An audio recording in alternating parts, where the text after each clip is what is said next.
फेरि पनि उपस्थित भइसकेको छु फ्रेन्ड्स। विशेष गरी आजको यस एपिसोडमा चाहिँ मैले तपाईलाई चाहिँ DXN को बारेमा चाहिँ केही सटिक इन्फर्मेसन दिने प्रयास गरिरहेको छु यो भन्दा पनि अगाडि। तर आजको यस भिडियोबाट चाहिँ तपाईलाई अझ क्लियर हुन्छ भन्ने मैले जमर्को गरेको छु र विगतका केही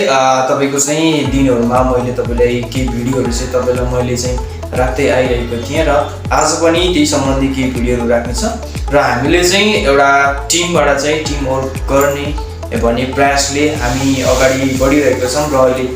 यो स्टेजसम्म आइसकेका छौं। त्यही भएको कारणले नै हामीले तपाईलाई यस DBTC बाट चाहिँ सम्पूर्ण ट्रेनिङहरु प्रोवाइड गर्नेछौं। एज तपाईलाई डिजिटल सम्बन्धी होस्, एज तपाईलाई फिजिकली रूपमा होस् हैन, तपाईलाई डाइरेक्ट सेलिङ सम्बन्धी होस् हैन, यो तपाईलाई चाहिँ एउटा प्याकेजका रूपमा चाहिँ हामीले तपाईलाई स्टेप बाइ स्टेप ट्रेनिङहरु चाहिँ दिने हाम्रो एउटा प्रयास छ। यदि तपाईसँग चाहिँ त्यो किसिमको एउटा डिजायर, त्यो किसिमको एउटा प्यासन, त्यो किसिमको एउटा तपाईलाई चाहिँ फ्युचरिस्टिक थिंकिङ यदि तपाईमा छ भने चाहिँ हामीले तपाईलाई 1 बाइ 1 रूपमा चाहिँ तपाईलाई चाहिँ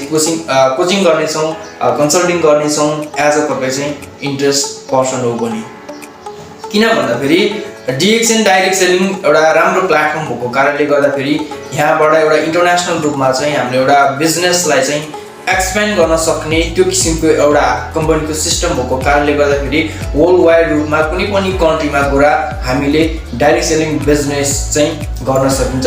DXN मात्र त्यस्तो एउटा प्लेटफर्म छ जहाँ चाहिँ हामीले नेपालमा रहेर पनि विगतका केही तपाईको चाहिँ महिनाहरुमा मैले तपाईको जस्तै मलेसिया, तपाईको कुवेत, तपाईको जस्तै साउदी अरेबिया,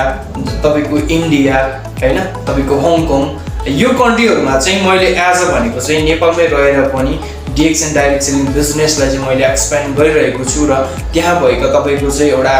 पिपल्सहरुलाई चाहिँ मैले अनलाइनको माध्यमबाट चाहिँ एउटा कोअर्डिनेट गरेर चाहिँ मैले अगाडि बढाइरहेको छु। त्यही भएको कारणले तपाईसँग चाहिँ त्यो किसिमको एउटा विचार हुन आवश्यक छ र त्यो किसिमको एउटा डिजायर हुनुभयो भने एज अ तपाईले पनि गर्न सक्नुहुन्छ र हामी सबै कन्ट्रीमा एउटा फुल टिमको रूपमा चाहिँ काम गर्न सक्छौं। यदि तपाई चाहिँ एउटा लर्निङ गर्ने एउटा प्यासन छ, एउटा तपाईले चाहिँ आफ्नो स्टडीलाई साथसाथमा आफ्नो क्यारियरलाई पनि बिल्ड अप गर्ने एउटा त्यस्तो तपाई चाहिँ DXN मा चाहिँ आबद्ध भएर यदि अगाडि बढ्न चाहनुहुन्छ भने तपाईको लागि चाहिँ हामी एउटा सिकाउने र अगाडि बढाउने प्रयास हामी तपाईलाई चाहिँ जारी राख्ने छौं। त्यही भएको कारणले गर्दा फेरि तपाईले चाहिँ नेक्स्ट एपिसोडहरु पनि तपाईले चाहिँ हेर्दै जानु होला। तपाईलाई म स्टेप बाइ स्टेप कुराहरु चाहिँ शेयर गर्दै जान्छु भन्दै आजको यस भिडियोलाई म यही सटिक रूपमा अन्त्य गर्न चाहन्छु।